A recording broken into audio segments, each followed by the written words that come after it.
Yeah, we're live right now. So, Mrs. David, who do you want to do a shout out to? To my audience. Let's do a shout out to the audience. Here we go.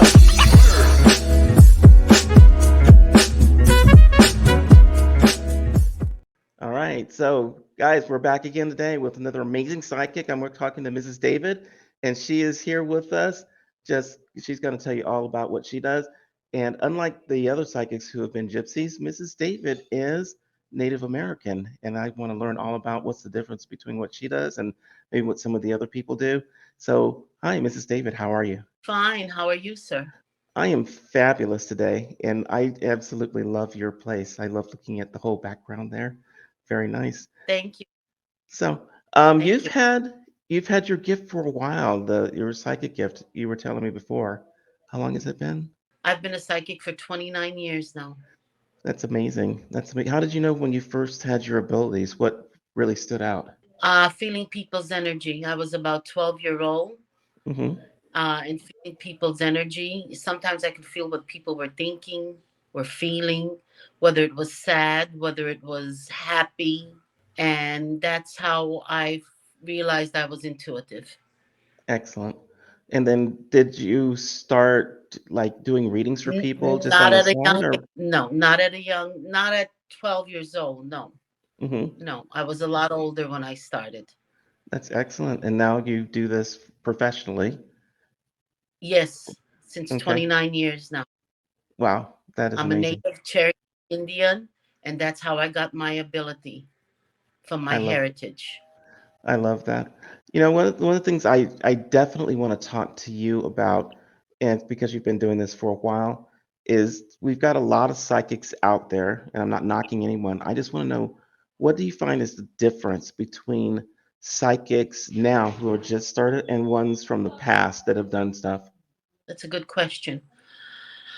Uh, Michael, I don't like to condemn anyone, and I don't. But there's good and bad in everybody. Okay, today's generation is different than from old school generation. I personally come from old school generation. Uh-huh. I'm more intuitive. I'm more intuitive. I've had more experience. Uh, I'm very intuitive when people have major situations going on, and it's usually 75% of the time. It's usually their love lives. Uh-huh. And then is that what And people ask today's you about?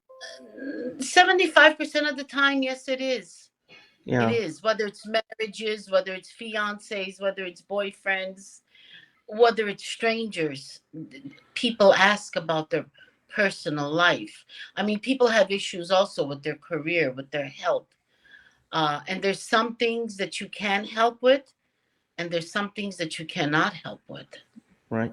How do you approach a person and their problems? What's the methodology that you use if I was to come to you and say, I really want to get my ex back? And what would happen there? How do I do that? First of all, they would have to have a in-depth reading. Okay. And if those two people still love each other, then there's hope. Okay. Then I can help. But if two people don't love each other, Michael, there's nothing that people can do to make people love one another. Love endures from God. Psychics are not God. I am not God. Yeah. Okay? But I have ability through spirit guides to help people when it can be helped. Mm-hmm. I don't sugarcoat anything for anybody. I tell the truth, whether it's good or bad. If I see that two people don't love each other, I'm not going to sit there and tell somebody, oh, yeah, I can make him come to you or make him love you or make. That's not true. When you do a reading, let's especially for the love readings, because I know a lot of people really want to get their exes back or they want to get with somebody. And do you have to have both people on the phone or call or Zoom at the same time or no? No, not necessarily.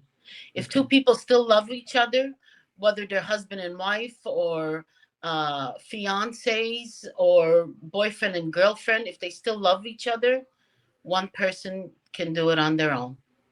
Okay. Because when Then two people love one another, Michael, they're soulmates. All mhm. right. if they're truly gifted soulmates, if they've been together for a while. You know what I'm saying? Yes. But today's generation, today's psychics, today's generations are different. I get a lot of feedback from people, how can I say it? They've been to others. Mm-hmm. And others will tell them, oh, well, you need a love potion, or yes, I can bring them back. And a lot of it never really happened. No. So what do you tell those people? Because, they want their ex back, and it's like, I'll do whatever it takes. I mean, what do you tell that person? I tell that person the truth. If this person still loves you, then you have hope. You have Mm-hmm. faith. If this person doesn't love you, then it's not going to go anywhere anymore. Gotcha. There's so many people that really are just looking for love, right?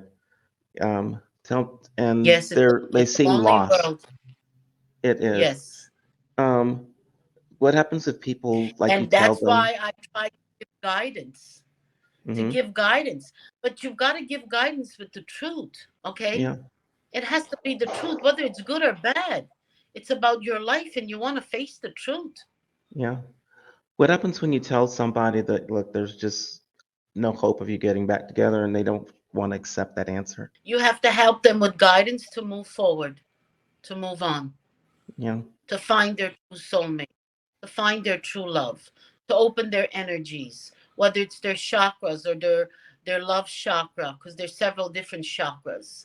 Mm-hmm. Uh, and you have to help people to move on, to move forward. Gotcha. So when people come to you, and I've talked to people about meditation and about things that they can do to, just center themselves. Do you work with people through meditation and other Yes, types of? 100. Yes, I do meditation sessions. I open and balance chakras if they need it. There's several different methods that can be used. Okay. And can they be done through the phone as well as, say, Zoom, or like Through the you and I are phone and talking? in person. I do it And both, Michael. good. Through the And they phone will. and in person. Yes. That's I excellent. do sessions out of my home too. And when somebody first comes to you, usually I think a lot of people say, I just want a reading, and they think they're done with you. Is that the case, or is there something But, more that should happen? well, that is the case. People want readings. But Hmm. there's also people that are searching for happiness, and there's also people that have, it depends on the situation and the person. There's also people that do need help and that come to you for advice and guidance and direction. So Okay. yes, it can go either way, but Yeah. definitely it starts with a reading first. Okay. So someone comes and they want to get a reading. I know there's a lot of people that want to come and they just want to ask one question, and then they just want to take off. Um, Tell me about those You people get, and what they really need to do.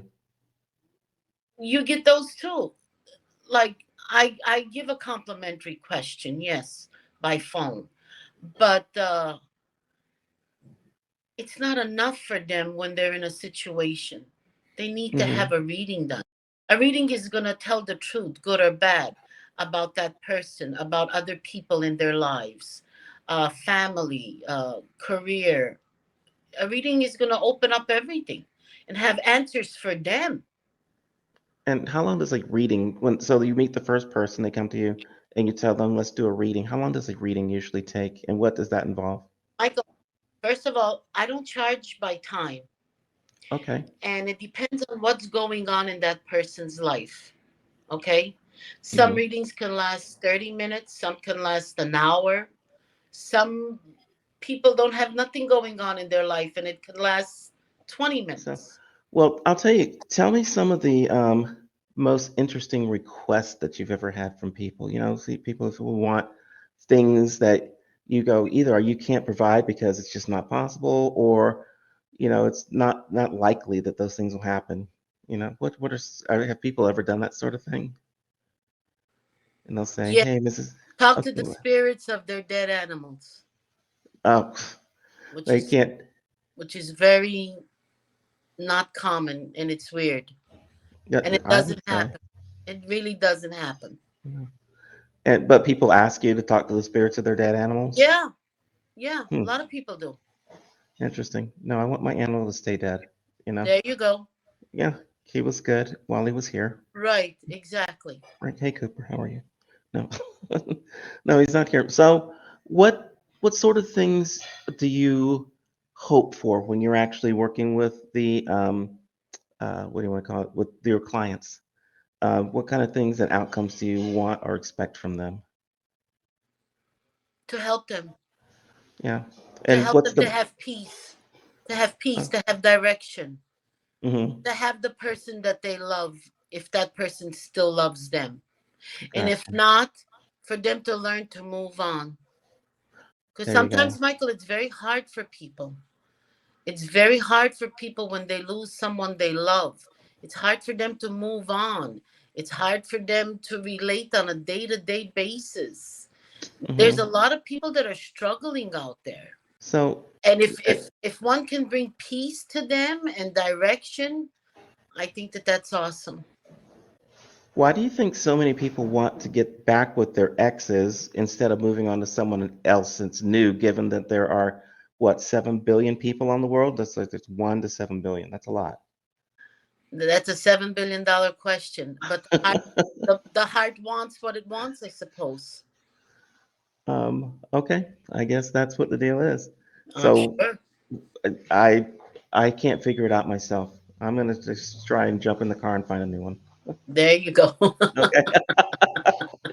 I'm going out to Texas soon. Maybe we'll find something new out there. Who You knows? know what, Michael? When I think a person has to realize when they've had enough, Uh-huh. and I think they have to realize on their own when they're ready to move forward. Okay. So when uh, there's another question that I've had, and this has gone into my head, is what is the difference between a soulmate and a twin flame?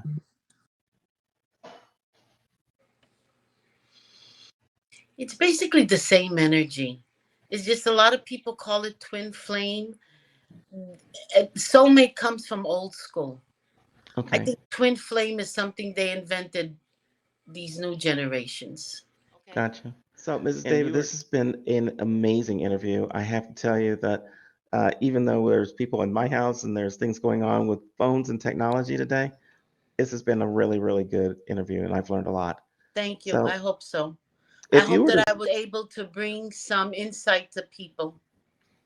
you absolutely were able to do that, and you brought insight to me, and hopefully I can be the guinea pig for all the rest of the audience and bring insight to them too. So, if people want to get in touch with you, I think you've got a phone number directly to you Yes, where they they can can reach call you. me. Okay, at 954-849-2499. Yes. And do you have hours? Are you 24 hours or how do you work? Not 24 hours, Michael, no. They can call me from 8 in the morning till 9 at night. That's Okay, and fine. that's East And Coast they time, can right? leave, if they don't get me, they'll leave me a message and a phone number, and I will definitely return their call. Okay, excellent. Let's do that. And I am so happy to talk to you. We are definitely going to have you back on another time and expound on some of these other things we didn't get to today. Thank you. I enjoyed it. Thank you very much. And goodbye, everybody. Bye.